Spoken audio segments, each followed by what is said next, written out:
10 rules a day takes your tension away. Hello, assalamu alaikum and welcome back to the channel. Today we are going to start a new series 10 rules a day. English grammar अगर आपने सीखनी है as it is international language और उसके अलावा आजकल एक myth है कि कॉन्फिडेंस और इंटेलिजेंस और नॉलेज जो है वो रिफ्लेक्ट करती है इंग्लिश लैंग्वेज के साथ, जो कि बहुत एक गलत चीज़ है।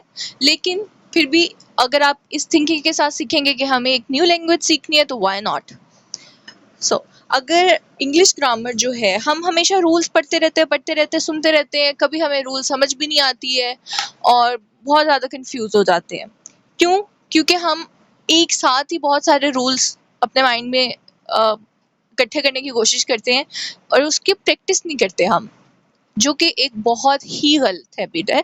अगर आपने ग्रामर सीखनी है तो आपको उसको थोड़ा थोड़ा करके कतरा कतरा करके दरिया बनता है। अगर आपने मुहावरा सुना है तो सिमिलरली लैंग्वेज ऐसी है, आप ऐसे ही सीखते हैं। ये नहीं है कि आप एक बार ही आपने पढ़ा है और जी आपने सीख लिया, ये कोई साइंस नहीं है, ठीक है। सो अब हमने स्टार्ट किया है, इसी वजह से ये सीरीज स्टार्ट की है ताकि अगर कुछ जो स्टूडेंट्स होते हैं उनको उनकी लिसनिंग स्किल ज़्यादा बेहतर होती है, वो सुनते हैं और वो सीख जाते हैं एज़ कम्पेयर टू वो खुद रीड करें, उनके लिए वो बोर होता है या फिर वो इतना अच्छे से उसको नहीं सीख पाते। इस वजह से पहला रूल जो है हमारा, उसके अंदर हम देखेंगे सब्जेक्ट वर्ब एग्रीमेंट। अब सब्जेक्ट वर्ब एग्रीमेंट क्या होता है? सब्जेक्ट होता है सेंटेंस के अंदर, उसके बाद वर्ब आता है, उसके बाद ऑब्जेक्ट आता है। ये एक प्रॉपर जो है सेंटेंस का स्ट्रक्चर बनता है। उसके आगे डिफरेंट रूल्स हैं, लेकिन अभी हमें सिर्फ बेसिक सीखनी है। सब्जेक्ट क्या होता है? जो कि कुछ एक्शन परफॉर्म कर रहा होता है, ठीक है। और वर्ब जो एक्शन परफॉर्म हो रहा होता है, ऑब्जेक्ट जिसके ऊपर एक्शन परफॉर्म हो रहा होता है। तो ये जो तीनों टर्म्स हैं, ये आप लोगों ने अपने दिमाग में अच्छे से बिठा लेनी है, इसको कभी भूलना नहीं है, ठीक है। अब क्या होता है कि सब्जेक्ट के अकॉर्डिंग हम वर्ब को यूज करते हैं, इसको हम कह देते हैं सब्जेक्ट वर्ब एग्रीमेंट, जिसके अंदर अगर हमारे पास लिस्ट हो including, except, besides, together with, as well as, like, of, along with, who, इनके अंदर क्या होता है, हमने फर्स्ट जो नाउन होता है, यानी कि ये जो टर्म्स हमने लिस्ट डाउन किया ना, ये दो सब्जेक्ट या दो नाउन्स के दरमियान में आता है, ठीक है। अगर for example few tourist along with the hiker, अब यहाँ पे देखिए अलोंग विद आ रहा है, जो कि हमने लिस्ट में से एक वर्ड लिया है। फ्यू टूरिस्ट एक सब्जेक्ट आ जाएगा और हाइकर एक दूसरा सब्जेक्ट आ जाएगा। तो इन जो हमने लिस्ट डाउन किए हैं उनमें हमने जब वो सेंटेंस में आ जाए तो हमने वर्ब लगाना है according to the first subject, first noun, ठीक है। क्योंकि सब्जेक्ट, ये सारी चीज़ें ना आप आहिस्ता आहिस्ता सीखेंगे कि जो सब्जेक्ट है वो नाउन होते हैं या प्रोनाउन होते हैं। वर्ब जो है वो कभी भी सब्जेक्ट नहीं हो सकता। इस टाइप के डिफरेंट रूल्स होते हैं, बेसिक सी चीज़ें हैं वो। तो यहाँ पे क्या आ जाएगा कि फ्यू टूरिस्ट प्लूरल था, जिसकी वजह से वर आएगा यहाँ पे, ठीक है। अगर इसके ऑपोजिट ये सेंटेंस होता the hiker along with the few tourist was coming, हो जाना था इसने, क्योंकि हमने फर्स्ट सब्जेक्ट देखना है अपना। उसके बाद I as well as he am teaching. अब यहाँ पे जो है फर्स्ट सब्जेक्ट हमारे पास आई आ गया है, जिसकी वजह से हमें एम लगाना पड़ेगा।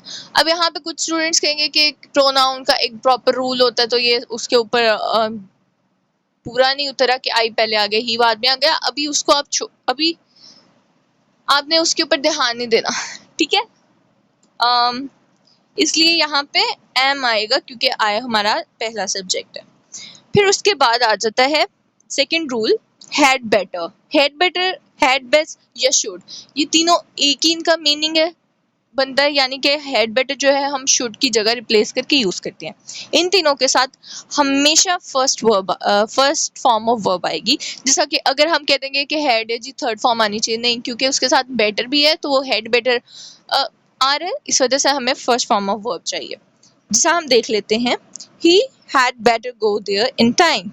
अब यहाँ पे अगर हैड होता अकेला तो आना था he had gone there in time, but यहाँ पे हैड बेटर है, या फिर यहाँ पे शुड कर ले, he should go there in time, he had best go there in time, ठीक है। अब हमारे पास थर्ड रूल है कि जो पॉजिटिव अगर सेंटेंस है, ठीक है, उसके साथ लेस्ट आ गया। अब यहाँ पे ये लेस्ट का रूल है, LEST वर्ड होता है, उसका रूल है। इसके अंदर जो लेस्ट है उसका जो दूसरे वाला क्लॉज होती है उसके अंदर आ जाता है पॉजिटिव, या फिर उससे पहले आप कह लें कि लेस से पहले जो आएगा वो पॉजिटिव होगा, जो लेस के साथ आएगा उसमें शुड के साथ हमने नेगेटिव कोई भी जो वर्ड है वो लगा देना है। Work hard लेस्ट you should fail. अब इसकी लॉजिक क्या है? लेस्ट का मतलब एक है कि मतलब यही ना हो कि आप फेल हो जाए। तो आपने पहले पॉजिटिव बताया, आपने उसके कंट्रास्ट में नेगेटिव लेस्ट के साथ यूज करना है, इस वजह से इसकी ये लॉजिक बनती है। लेकिन यहाँ पे एक और चीज आ जाती है कि लेस्ट के साथ हमेशा शुड आता है। अब फोर्थ रूल है हमारे पास, द रिफ्लेक्सिव प्रोनाउन के रिलेटेड है ये।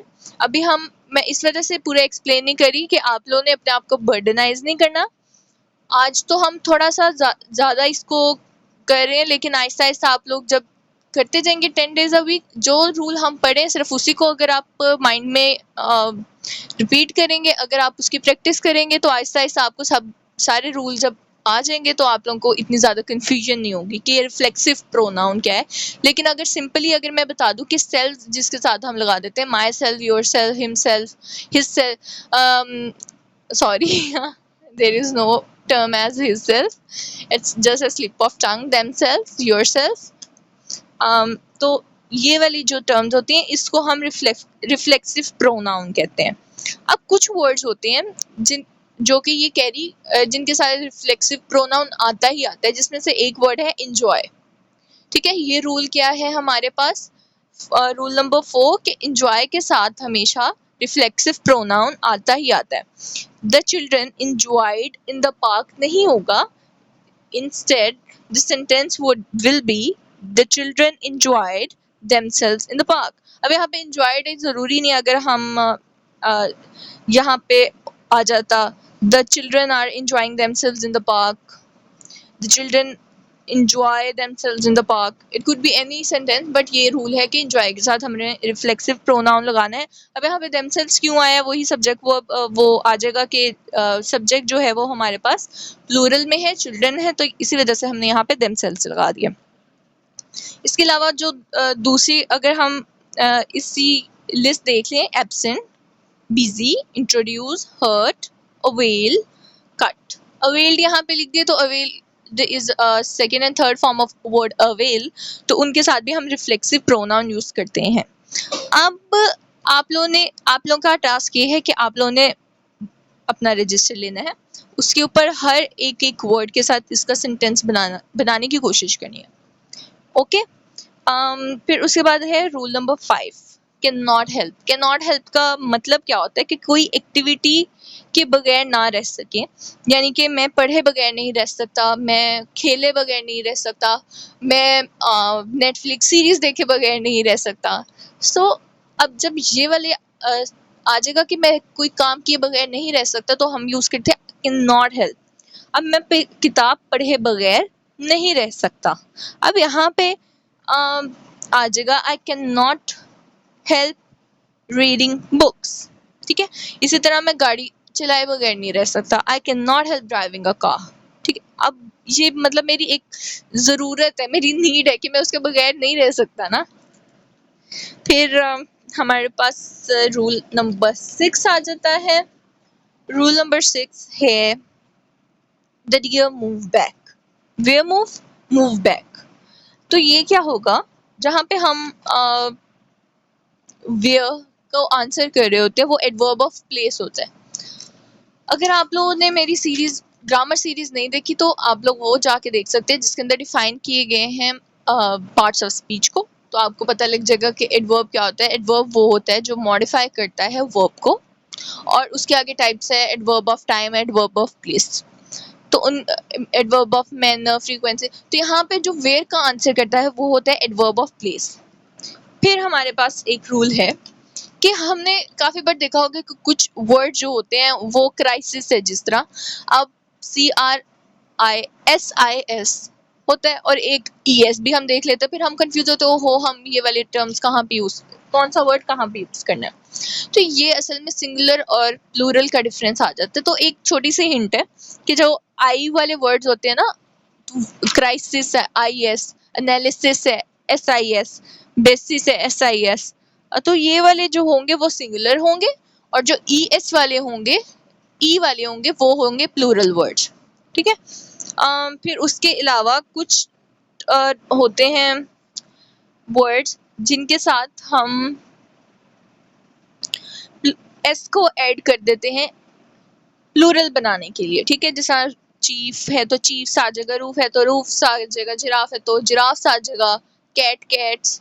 तो ये जनरल सा रूल था। असल में हमने ये देखना है कि कंपाउंड नाउन जो होते हैं उसके साथ हमने एस कहाँ पे लगाना है। कंपाउंड नाउन वो होते हैं, वो वाले वर्ड्स होते हैं या वो वाले नाउन होते हैं जिसके अंदर दो नाउन को जोड़कर एक वर्ड बना दिया गया। फुटबॉल हो गया जिस तरह। ठीक है। एक और एक तरह एक वर्ड आ जाता है mother in law, brother in law, sister in law. तो यहाँ पे हमने किसके साथ लगा देना है? अब ज्यादातर हम क्या करते हैं कि हम कहते हैं जी लास्ट वर्ड के साथ एस लगा देना है, जैसा फुटबॉल है तो फुटबॉल्स हो जाता है। तो लेकिन यहाँ पे ये बात नहीं है, इसका हमें सीखना पड़ेगा कि हेड वर्ड होते हैं कंपाउंड नाउन के अंदर जिसके साथ हमने एस लगाना होता है। मदर इन लॉ में ना मदर जो है वो हेड वर्ड है, यानी कि आप कह लें जिसके बगैर वो लफ्ज नहीं है। फुटबॉल में बॉल इंपॉर्टेंट है, फुट इंपॉर्टेंट नहीं है, यानी बास्केटबॉल में बॉल को हम डिफाइन कर रहे हैं, यहाँ पे बॉल के लिए बास्केट या बॉल के लिए फुट लगाया गया है। तो बॉल हेडवर्ड है, इस वजह से हमने उसके साथ एस लगाया है। इसी तरह मदर इन लॉ में लॉ की बात नहीं हो रही, मदर की बात हो रही है कि मदर यानी जो सास है उसके लिए मदर इन लॉ का वर्ड यूज किया गया। तो mother's in law, brothers in law, sisters in law, हम क्या कर देते हैं, हम लिख देते हैं मदर इन लॉज। ठीक है, ऐसे नहीं करना, ये एक बहुत बड़ी मिस्टेक हो जाती है। So the last but not the least हमारा रूल है कंपाउंड विद प्रेपोजिशंस। अब क्या होता है कि वो वाली कुछ प्रेपोजिशंस होती हैं जिस तरह हमने अभी कंपाउंड नाउन देखे हैं, मदर इन लॉ हो गया या फिर फुटबॉल चलें देख लिया हमने। इसी तरह जिसके साथ हम कुछ वर्ड्स होते हैं जिसमें एक नाउन होता है दूसरा प्रेपोजिशन होता है। ठीक है। अब यहाँ पे क्या होता है कि अच्छा मैंने पहले तो कहती थी ना दो नाउन को मिला के अगर हम एक वर्ड बना दे तो वो मदर इन लॉ वो सॉरी कंपाउंड नाउन हो जाता है, लेकिन ऐसे नहीं होता। असल में नाउन के साथ कोई और हमने आर्टिकल जैसा लगा दिया, जैसा प्रेपोजिशन हम देखेंगे या फिर हम देख सकते हैं कि कहीं पे हमारे साथ एडजेक्टिव आ जाता है, कभी वर्ब आ जाता है, तो ये एक डिफरेंट कॉन्सेप्ट, डिफरेंट रूल है। अगर यहाँ पे नाउन के साथ दूसरा जो वर्ड है वो है प्रेपोजिशन, तो हमने तब किसके साथ एस लगाना है? तो ये से तो यहाँ पे प्रेपोजिशन के साथ हम एस लगाएंगे। रनर अप, पासर बाय, ये जो सारे रूल हैं वो इसके पासर्स बाय, रनर्स अप, तो यहाँ पे भी हमने क्या किया है, ये रॉन्ग हमने इसकी ये पासर बाय और रनर अप है, ये थोड़ा सा एक डिफरेंट केस आ जाता है।